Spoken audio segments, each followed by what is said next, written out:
some serious jail time. But they decided that a more appropriate punishment would be to make him have the haircut that he has for the rest of his life. Please give a big round of applause for Zergog.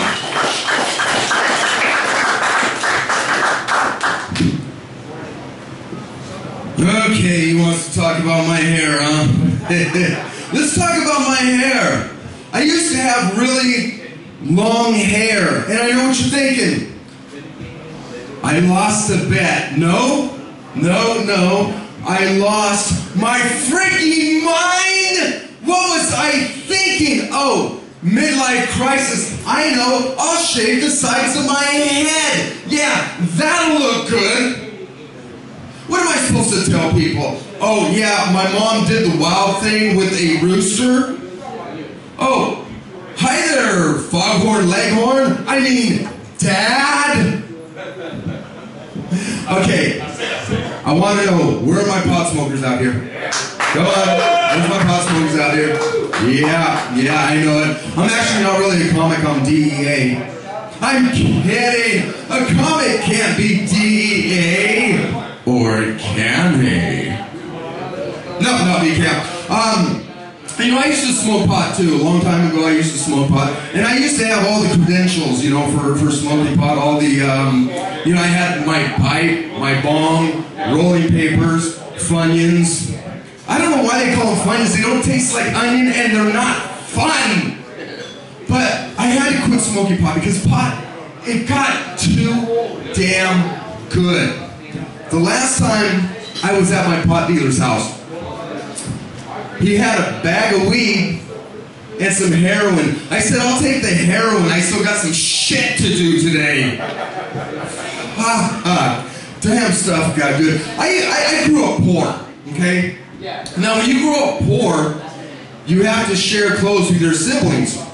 So I remember skipping through the park in my sister's yellow dress. You got a problem with that? I look good in yellow. It would accentuate my shoes.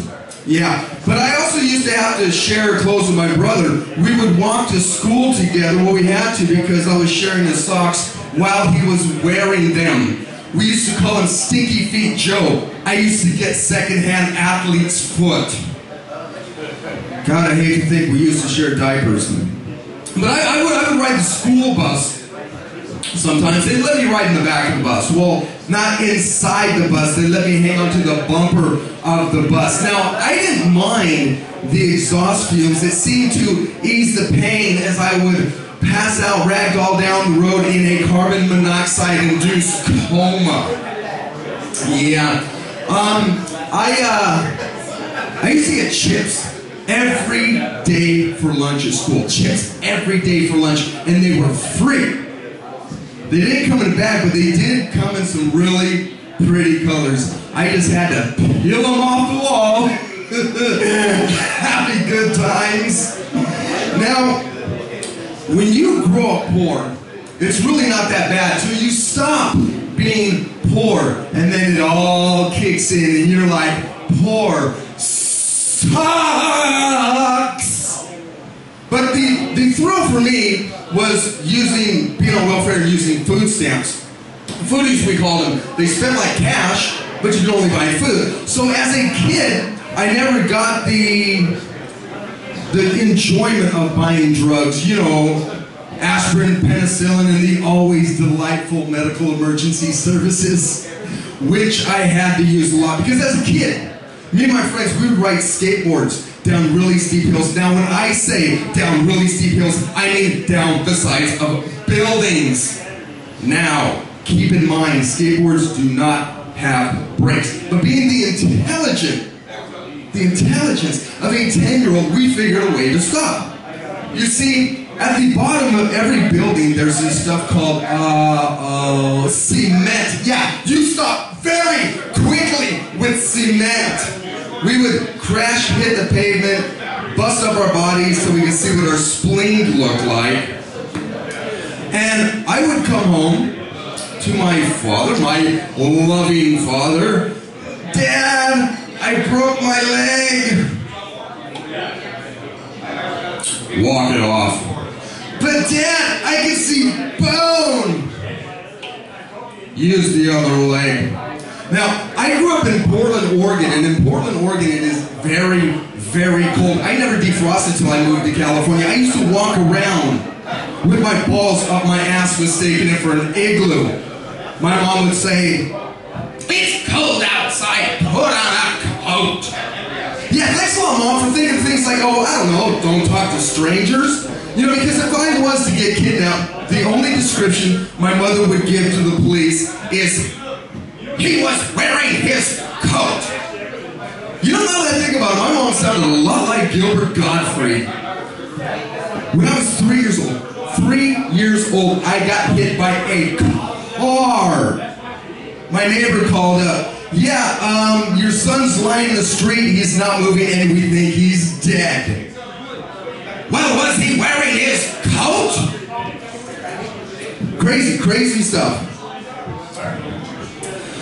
Oh, this next little segment's a little tough to get out, but I guess I'll share. Sharing is caring, you know. I recently lost my wife at the mall. No, stay with me, really. This is a horrific story. I found her in the mall, shopping at the mall. She had the gold card, or as I like to call it, full metal jacket. Full metal jacket. She had the gold card, and I'm watching her. She's congregating with all the other little wives over there. They're shopping and buying and shopping for things and stuff and things. I go, "Sweetheart, what in God's name do you need all this stuff for?" I just do, "Okay." And I see the husbands. They're there in the mall too. They're bunkering down in the food court. So I go up there and I bunker down with them. You know, between the lemon squeezy and the hot dog on a stick, we're watching and worrying about some silly little thing that don't add up to nothing. Tom Petty, get out of my head! Anyway, so we're like in Vietnam. We're like in the bush, looking out for Charlie, watching the wives spending our money. But then there was a light at the end of the tunnel. We could see they are running out of money. But then they get on their cell phones, they call the bank, and they extend their credit limit. No! God, no. Okay, that's my time. I'm going to get the hell out of here if I can get the hell up. Thank you very much, ladies and gentlemen. Thanks for hanging out. Give it up for Jesse at... How about another round of applause for Zergog, folks? He's going to have flashbacks to being at the mall with his wife. 10 years.